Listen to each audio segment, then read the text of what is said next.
Hey guys, so that video I put out yesterday has gotten a lot of feedback from parents. We talk about how to create power. I want to really talk to you about movements and some drills you have to do in order to create that power while you're learning, while you're getting stronger, bigger, faster, whatever it is when you're working out ready to get to your high school or college or whatever it is season you're in, right? So again, hey, if it's your first time here, my name is Bill Sandillo. I've owned a training academy for 29 years here in Chandler, Arizona. I've been a professional coach for almost 30 years. I've worked in Europe. I've worked for 8 different professional teams and major leaguers. Hopefully I can help you. So again, if it's your first time here, like, subscribe, let me know what I can do for you. But today, we're going to talk about some movements and some drills that'll get you to the next level. Go ahead and watch this short video. I'll come back and give you my thoughts. This rearward snap of the barrel will always be, forever in time, quicker than a forward push of the barrel. Hey guys, so if you didn't recognize that guy, that was Rich. He goes by Teacherman. He absolutely was talking about the hand pivot point.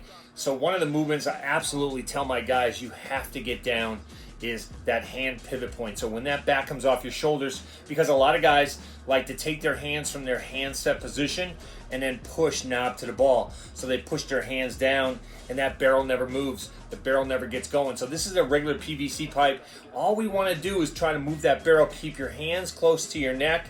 And all you want to do is move that barrel. Watch this butt of the bat come up and almost hit me in the nose. If we can get this movement down, this is the movement we want to do first before we can launch the barrel and then work on your snap tilt. But go ahead, I'm going to show you another video. We're gonna piece this thing out and then we're going to talk about some more drills as we move forward. Okay guys, watch this video and I'll come back. Fuse ourselves into a unit. Okay, I'm fused. Now I'm just going to turn this back pocket around that way to the pitcher. I'm going to snap my bat there and I'm going to tilt like this.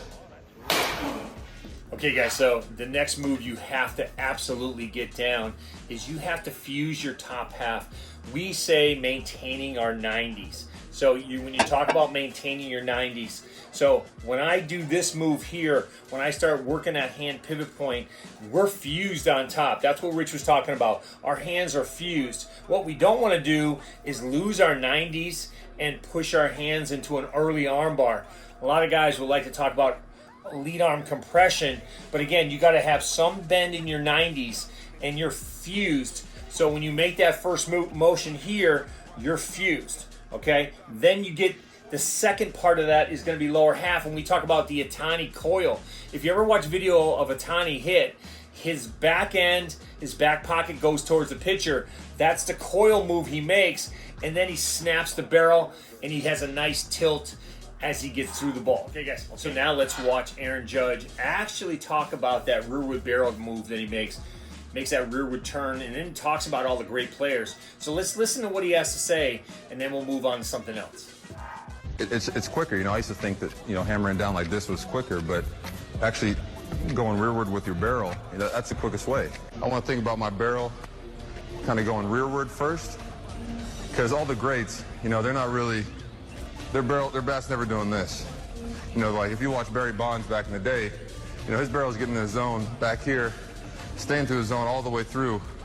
And when that happens, now my room for error, I got this much room to work with. I'll prove it to you with science.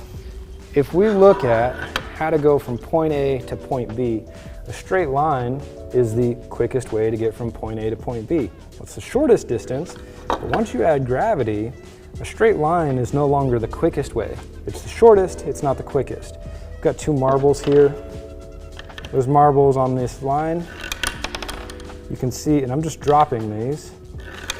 This curve, dropping and using gravity early as opposed to fighting gravity the entire way, is going to be significantly faster to be able to get to contact. Now when we Okay guys, so you just watched Aaron Judge talk about the rearward barrel turn, why it's quicker, why it stays in the zone the longest instead of the push down methodologies that a lot of these guys like to preach about.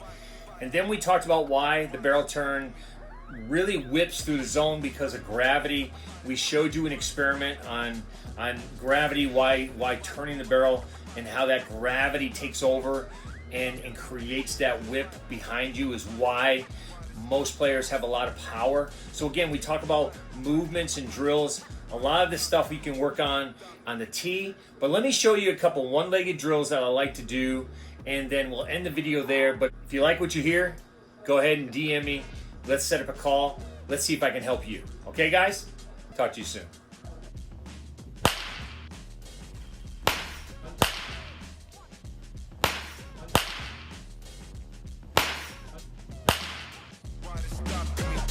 Stopping me.